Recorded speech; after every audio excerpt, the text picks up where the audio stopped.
De nos jours, notre environnement socio-économique est de plus en plus instable. Face au taux de chômage élevé et à la précarisation, il est demandé aux salariés et aux demandeurs d'emploi de rester compétitifs sur le marché du travail.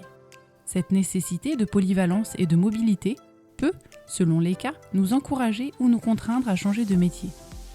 Ainsi, les parcours professionnels ne sont plus aussi linéaires et il est de plus en plus commun d'exercer plusieurs professions au cours d'une même carrière. Toutes ces raisons expliquent pourquoi la reconversion professionnelle a le vent en poupe. En effet, à l'heure actuelle, il est difficile de passer à côté de ce phénomène qui ne cesse de prendre de l'importance. Nous allons donc étudier ce mouvement et voir s'il est en augmentation. La reconversion professionnelle est un terme utilisé fréquemment, mais pouvant exprimer une diversité de situations. Bifurcation, rupture, crise ou transition professionnelle. Il est donc important de définir ce terme polysémique. Le mot reconversion vient du verbe convertir, convertere en latin, qui signifie tourner, changer, remettre sur la bonne voie. Le préfixe re peut se traduire par une nouvelle fois, ce qui signifie changer à nouveau.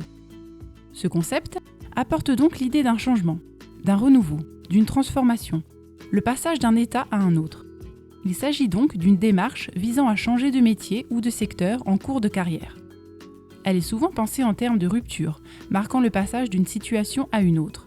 Or, la reconversion professionnelle peut aussi être vue comme une transition, prenant en compte un avant, un pendant et un après. C'est un réel changement dans la vie d'un individu, tant au point de vue de la place et du rôle qu'il occupe dans la société que du point de vue identitaire. La transition est un processus durant lequel il va construire de nouvelles façons d'agir, trouver de nouvelles raisons d'exister, tout en se référant au vécu et à l'anticipation de l'avenir. Selon la perspective psychosociale, la transition peut être appréhendée comme un processus à 3 niveaux. Celui des recompositions identitaires induites par le changement, celui des actions et des stratégies d'adaptation pour y faire face, et celui des activités de reconstruction. En effet, la personne quitte un certain statut dans un champ social donné pour se trouver dans une nouvelle position. L'individu va donc devoir se reconstruire une nouvelle identité en fonction de sa nouvelle position, du regard de ses pairs, de son estime d'elle-même, de son sentiment d'efficacité personnelle. La plupart des transitions exigent ainsi l'acquisition de nouvelles compétences sociales, professionnelles et cognitives. L'individu devra donc s'engager dans les apprentissages nécessaires ou trouver des stratégies alternatives d'ajustement. Ces transformations appellent des activités de construction de sens. Cela suppose que la personne puisse se distancier au minimum de l'expérience vécue pour la relier avec d'autres expériences. Cela participe à la construction d'un sentiment de continuité de soi. Ce changement de cap est aussi vu par certains auteurs comme étant une bifurcation professionnelle, définie comme un moment d'incertitude débouchant sur des changements de plus ou moins grande ampleur. Cette définition est complétée en y ajoutant les concepts de l'imprévisibilité qui produit des irréversibilités. Ce changement peut être représenté par un aiguillage qui permet à un train de changer de destination. Cependant, cela ne met pas en valeur la part de changement qu'implique une reconversion, sans compter qu'une reconversion peut dans certains cas être prévisible et réversible. Cette démarche nécessite donc de valoriser le changement de métier, de poste, de statut. Il y a une transformation portant sur la fonction, la personne, l'environnement de travail, la finalité de l'emploi. Une caractéristique de la reconversion professionnelle est la période de transition qui permet de faire la jonction entre ces deux temps de la vie active, entre ces deux métiers. Cette période peut être plus ou moins difficile à vivre selon les personnes. Ce temps de latence est néanmoins nécessaire pour trouver les moyens de construire la prochaine expérience professionnelle et pour élaborer un projet, c'est-à-dire lister ses aspirations professionnelles et personnelles, identifier ses contraintes de vie privée, rechercher les conditions dans lesquelles vie privée et activité professionnelle peuvent être avantageusement conciliées, définir une activité qui tienne compte de ses préoccupations. Le changement passe par une rupture de l'activité professionnelle qui oblige à travailler autrement ou dans d'autres conditions. Il faut donc avoir de bonnes raisons pour le décider et l'accepter. Les événements, les incidents ou les accidents de la vie privée sont souvent à l'origine de la décision qui consiste à tout remettre en cause sur le plan professionnel. L'inverse est aussi possible, la remise en cause de l'activité professionnelle entraîne des changements sur le plan de la vie privée et familiale, comme la perte d'un emploi, un accident de travail, une maladie professionnelle, une mutation ou encore une faillite d'entreprise. À ces différentes causes, il faut ajouter la motivation concernant l'évolution vers plus d'autonomie, le critère de la hiérarchie sociale ou de l'image de la profession. Plusieurs études s'intéressent aux événements marquants qui contribuent à expliquer la reconversion professionnelle. Par exemple, Catherine Negroni, maître de conférences et auteure du livre Reconversion professionnelle volontaire, constate que la reconversion est généralement provoquée par un événement déstabilisant qui peut relever du parcours professionnel comme le chômage, mais aussi biographique, par exemple un divorce.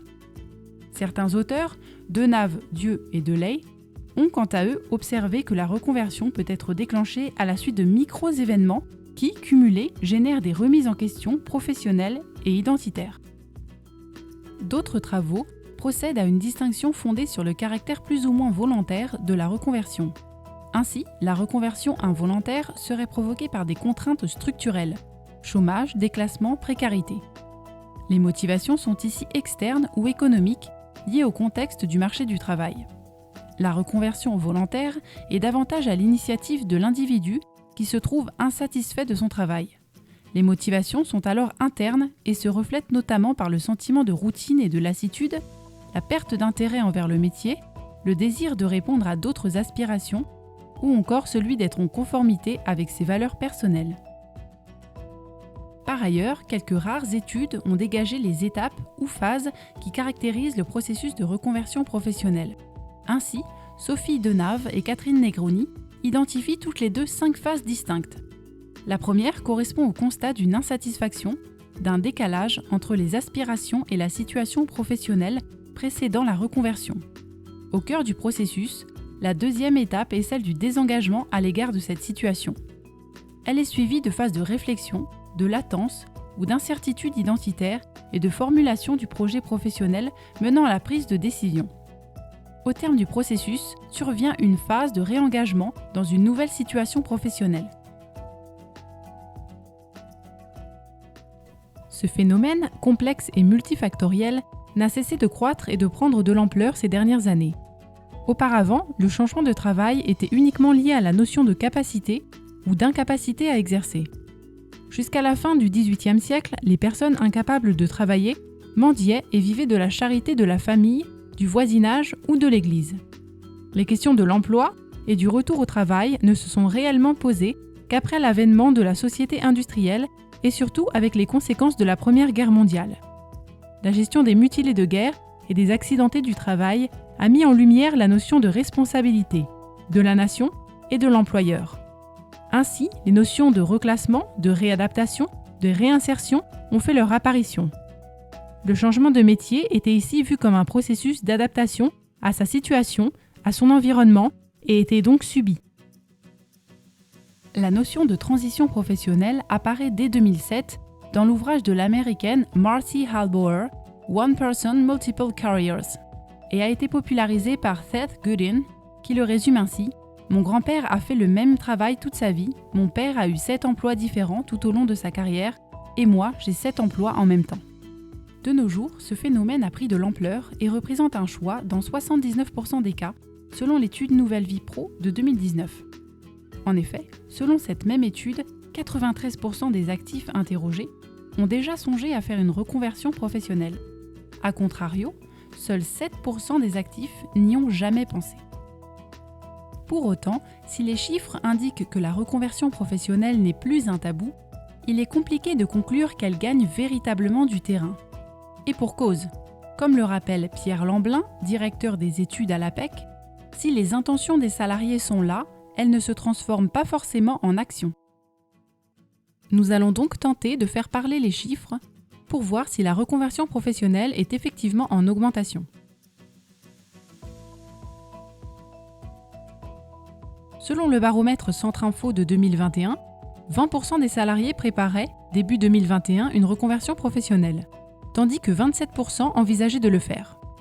Ces proportions laissent supposer que la crise sanitaire a intensifié chez les salariés l'envie de changer de métier ou d'orientation professionnelle, puisque un tiers d'entre eux, soit 33%, l'envisageaient en 2015, alors qu'ils sont près de la moitié, soit 47% en 2021.